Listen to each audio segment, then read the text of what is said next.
sabi ng salita ng Diyos, train up a child. Ano dapat ituro sa ating mga anak, lalo na yung mga 10 years old pababa, ang kanilang pag-iisip na de-develop pa lang, kung ano nakikita, kung ano naririnig sa kanyang paligid, yun ang nare-register sa kanyang isipan at yun ang kanyang kalalakihan. Kaya kapag anak mo, lagi mong pinapahawak ng cellphone,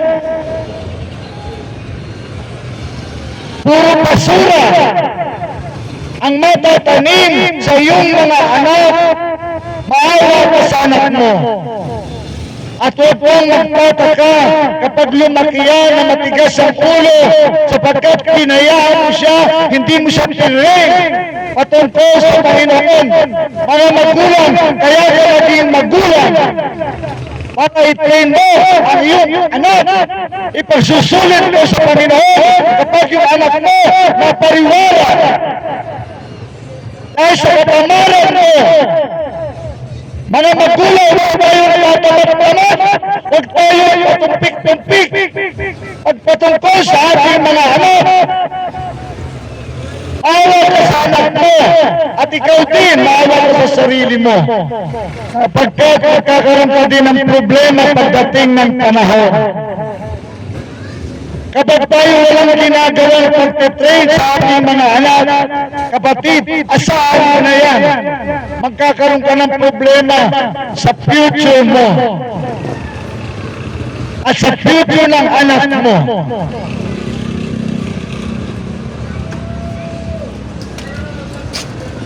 Mga kapatid, mahalin natin ang ating mga anak. Ang ating mga anak, nakadepende lang yan sa atin na matatanda. Ipag-pray natin ang ating mga anak, mga magulang, please. Pag-pray mo ang anak mo, gabayan mo ang anak mo.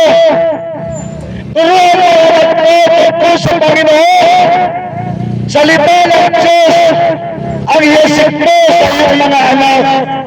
At kung meron kang time, dalhin mo sila sa church upang matutunan ang anak mo sa murang edad kung paano magpuri, magpasalamat sa Panginoon.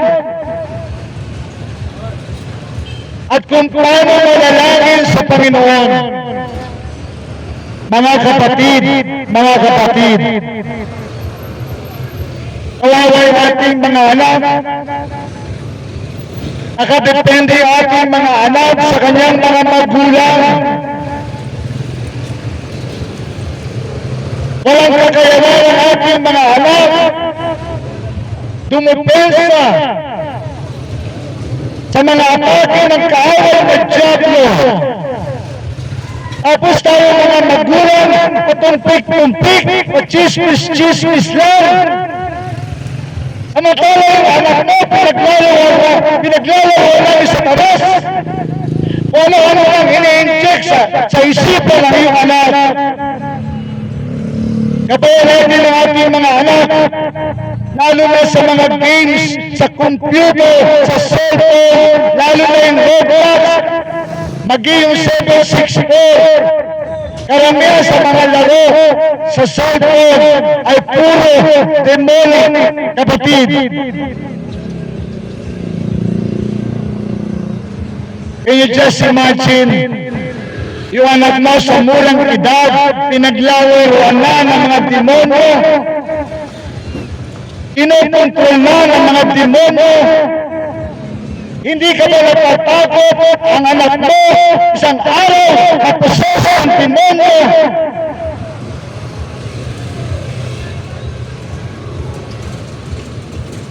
Kaya tayo mga magulang, double time. Una, mga magulang, sa totoo lang, hindi natin kayang suluhin. Kailangan natin ang Panginoon. Lumapit tayo sa Panginoon.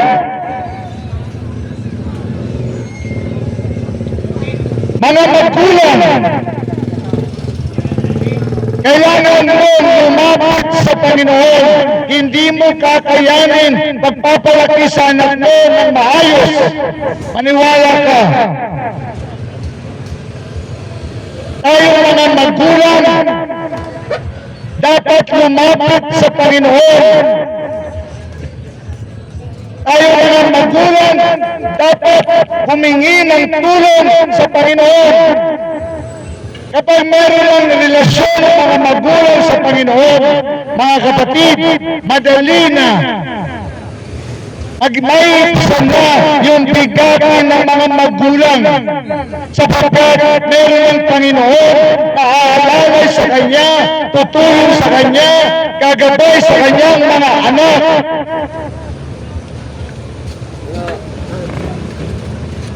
Mga kapatid, kailangan natin si Jesus sa panahon natin ngayon. Lahat tayo humapit kay Jesus. Lahat tayo sumampalataya kay Jesus.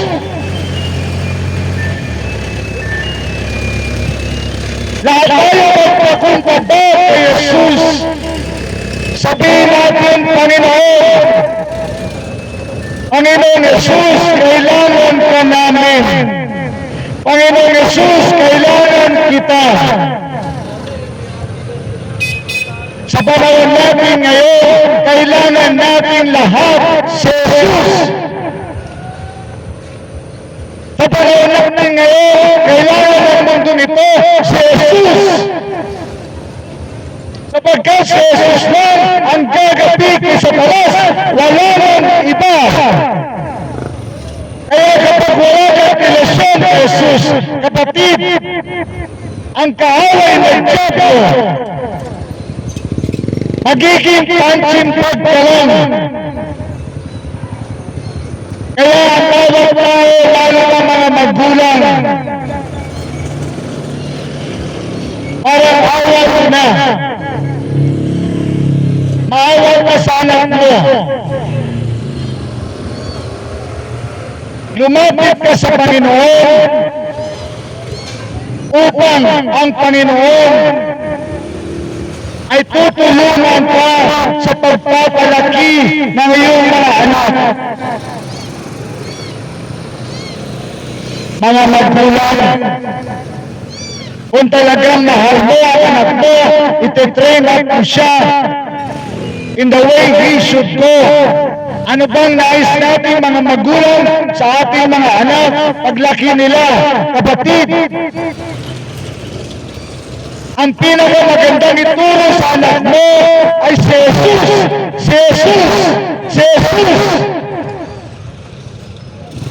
Tuwan mo anak mo na tumawag kay Jesus. Sapagkat kung hindi natin tuturuan ang ating mga anak na lumapit kay Jesus, ang kaaway ng Diablo ang lalapit sa kanila. At yun ang magiging problema natin. Kapag ang Diablo na ang kumukontrol sa ating mga anak, wala kang ginawa patumpik-tumpik ka, tatamad-tamad kang magulang.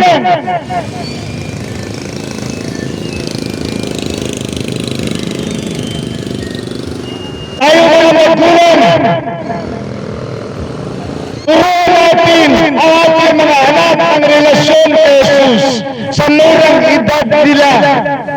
Kaya nga, yung mga buntis, maganda yan, habang buntis pa sila, nakikinig sila ng praise and worship. At napapakinggan nito ng kanilang mga anak sa tiyan pa lang. Yung pa lang, training na yun sa ating mga anak. At sa murang edad, ituro mo na sa kanila si Jesus at ang salita ng Diyos. Ang pinakamagandang ituturo ng mga magulang sa kanilang mga anak ay si Jesus. Si Jesus. Si Jesus.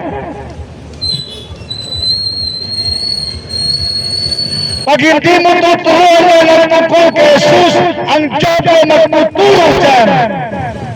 Kawawa ka, kawawa din ang anak mo. Pag ang Diablo na nagturo dyan, at sa social media, karamihan dyan ay pawang demonic. Mga magulang, meron spiritual battle between God and Satan. Saan ka papanig? Sa side ng Panginoon o sa side ng Diablo?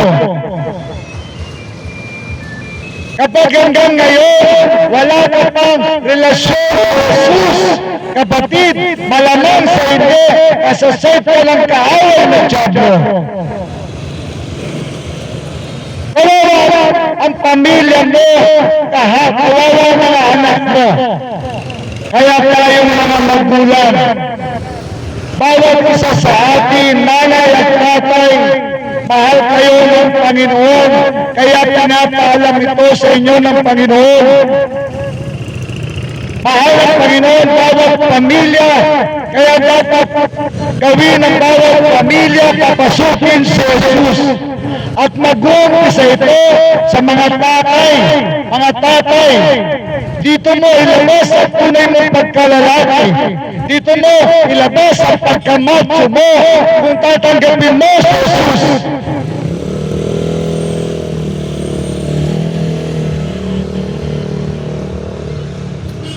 Tayo mga tatay, tayo ang unang lumapit sa Panginoon. Tayo mga tatay, ang unang dapat sumampalataya sa Panginoon sapagkat dadalhin natin ang ating pamilya sa harap ng Panginoon. Kapag wala kang relasyon sa Jesus, saan mo dadalhin ang pamilya mo?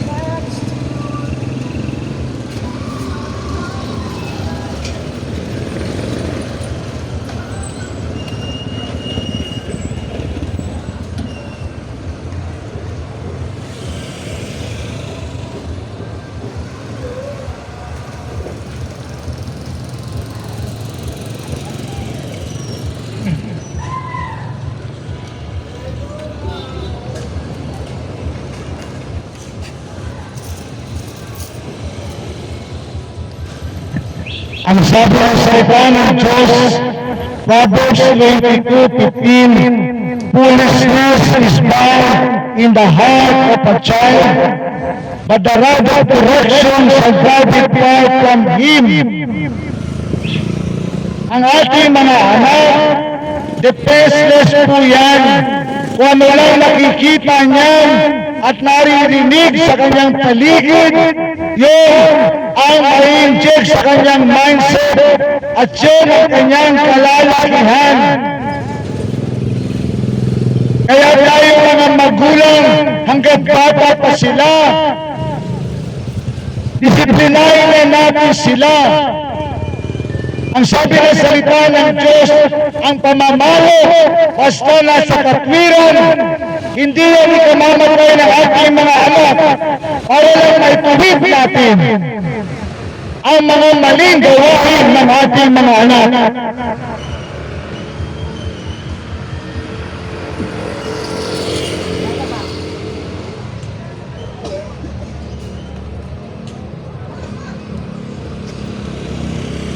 Ang sabi ng salita ng Diyos, ang ating mga anak, kung ano lang nakikita, kung ano lang naririnig, nakadepende lang sila sa mga matatanda.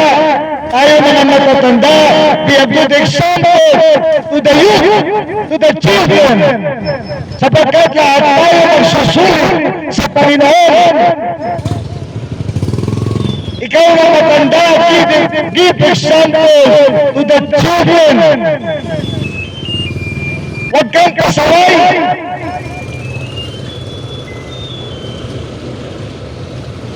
Yung mga kurap, yung mga scammer, mga hotpoters, magsusulit kayo sa Panginoon Tandaan mo yan.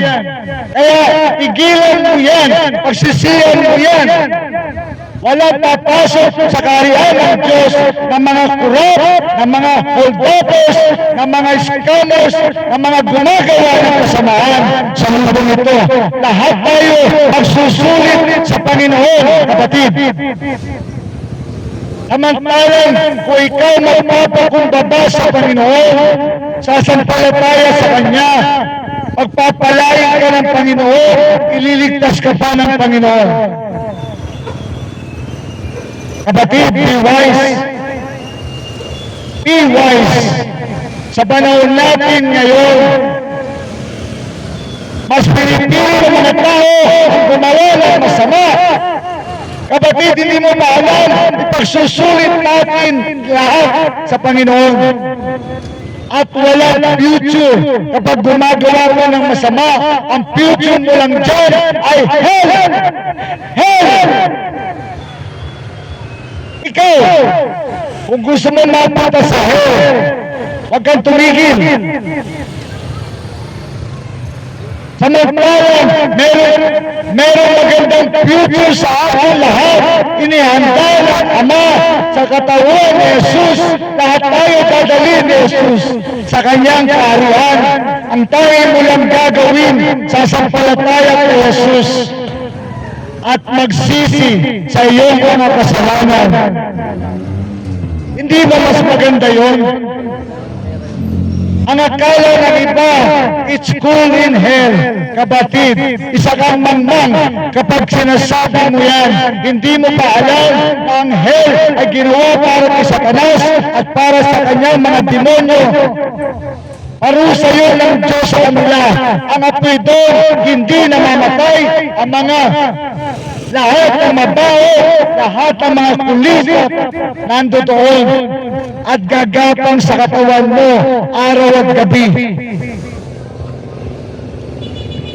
Hindi mo alam. Kaya ngayon pinapaalam sa iyo ng Panginoon.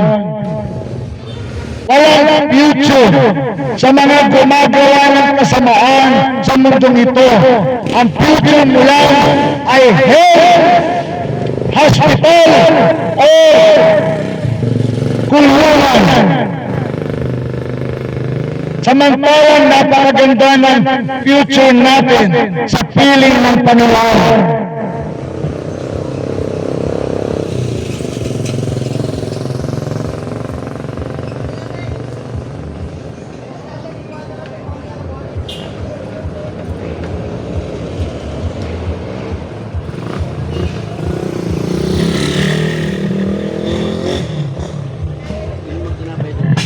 Ang sabi sa Romans chapter 5, verse 8, but God commended His love toward us in that while we were yet sinners, Christ died for us.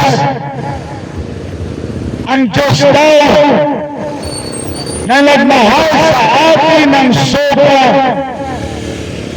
nang tayo'y makasalanan pa, si Jesus ay namatay para pambayad sa ating mga kasalanan.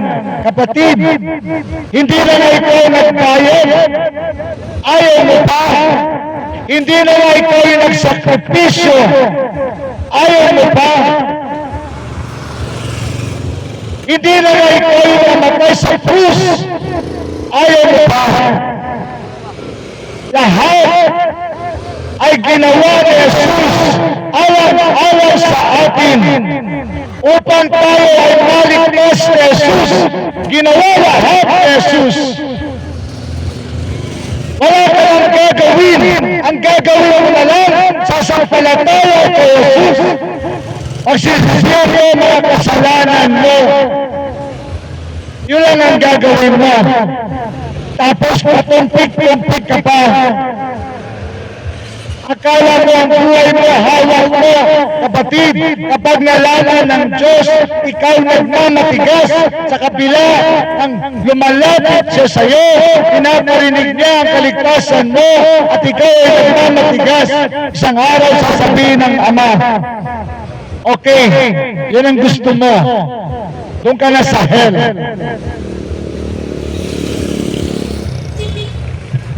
Mga kapatid,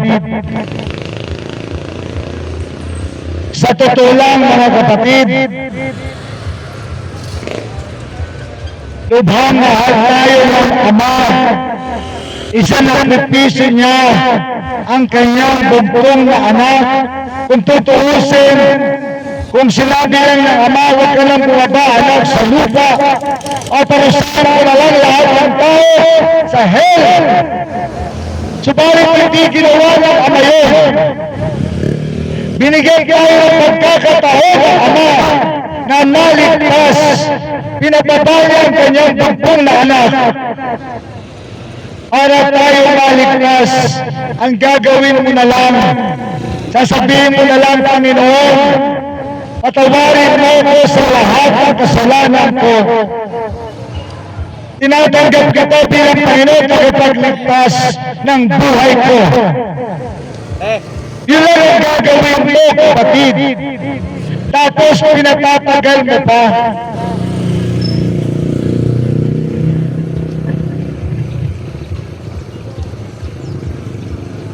Ang sabi pa sa Romans chapter 5 verse 9, much more than being now justified by His blood, we shall be saved from wrath through Him.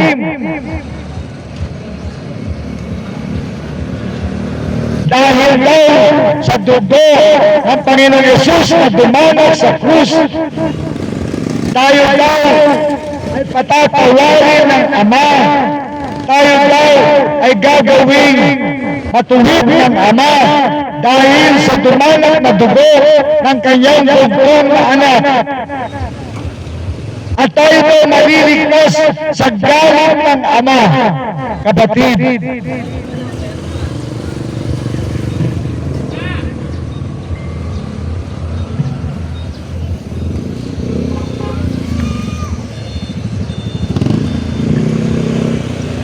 Hindi ba sabi sa John chapter 3 verse 18, he that believeth on Him is not condemned, but he that believeth not is condemned already.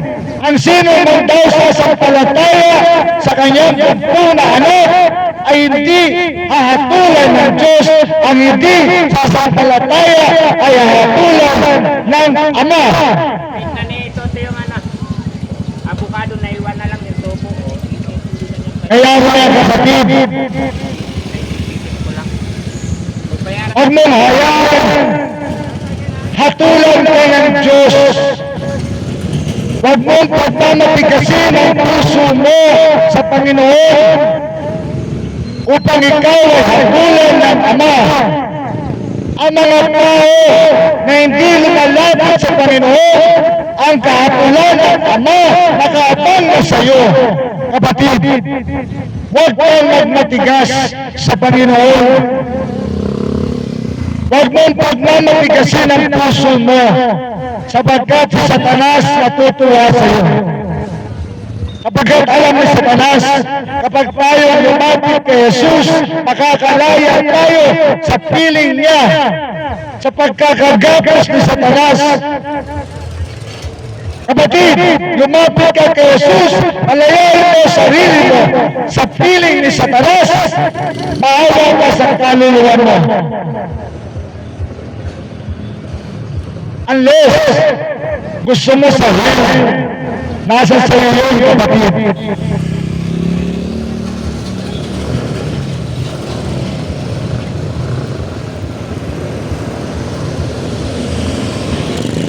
Ang sino man daw sumampalataya sa Anak ay hindi ahatulan ng Ama. Subalit sila na patuloy na tinatanggi ang Anak, patuloy na nagmamatigas sa Anak, kahit ilang beses na sila pinaalalahanan ng Diyos. Ang sabi ng salita ng Diyos, ahatulan sila ng Diyos. Kapatid, huwag mo ayaw dumating ang kahatulan sa iyo ng Diyos. Kaya tayo po ay magpakumbaba sa Panginoon. Lumapit sa Panginoon. Sumampalataya sa Panginoon.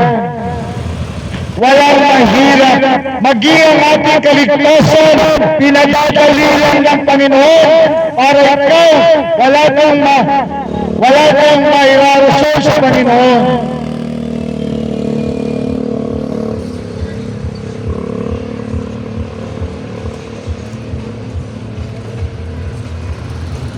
For God so loved the world that He gave His only begotten Son, Jesus Christ, that whosoever believeth in Him should not perish but have everlasting life. Kapatid, ang gagawin mo lang, sumampalataya sa Panginoong Yesus upang magkaroon ka ng everlasting life dito sa lupa at eternal life sa langit.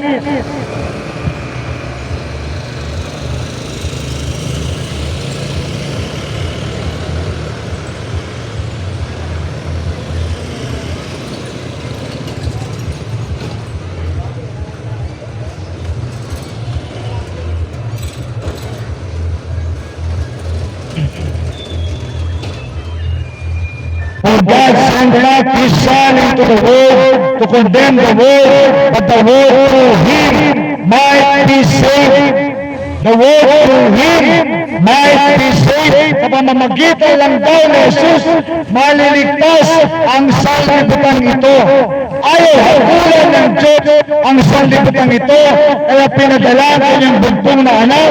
Subalit ang sanlibutan ito, tumanggi sa pinadala ng Ama. Ang hapunan ng Diyos ang sanlibutan ito. At sino man hindi sumampalataya sa Ama, sa Anak na pinadala ng Ama, ang kahatulan ay nakaabang na sa Kanya. Kaya kapatid, huwag mo antayin ang kahatulan ng Diyos. Ang antayin mo yung kahabagan ng Diyos. Ang patuloyin mo yung kaligtasan ng Diyos. Ang patuloyin mo ang pagpapala ng Diyos sa buhay mo. Huwag mong pagmatigasin ang puso mo sa Panginoon. Ikaw din ang kawawa.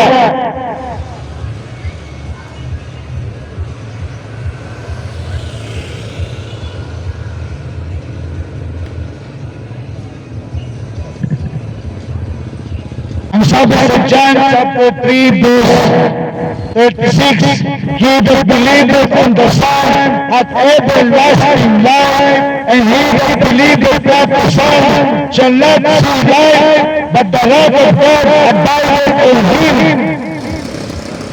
Ang sino man daw sasampalataya sa Anak ay magkakaroon ng buhay na walang hanggan. Subalit, ang hindi daw sasampalataya sa Anak ay hindi makikita ang mga hinihanda ng Diyos para sa tao sa langit, kundi ang galit ng Diyos ay nakaabang na sa Kanya.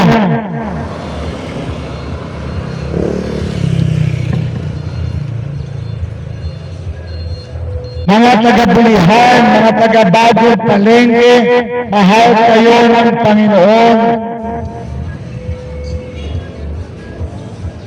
Pag hindi po kayo makasunod sa gagawin kong panalangin, pag uwi mo sa bahay, panalangin ka, humingi ka ng tawad sa Panginoon, at tanggapin mo si Jesus bilang Panginoon at tanging mong tagapagligtas.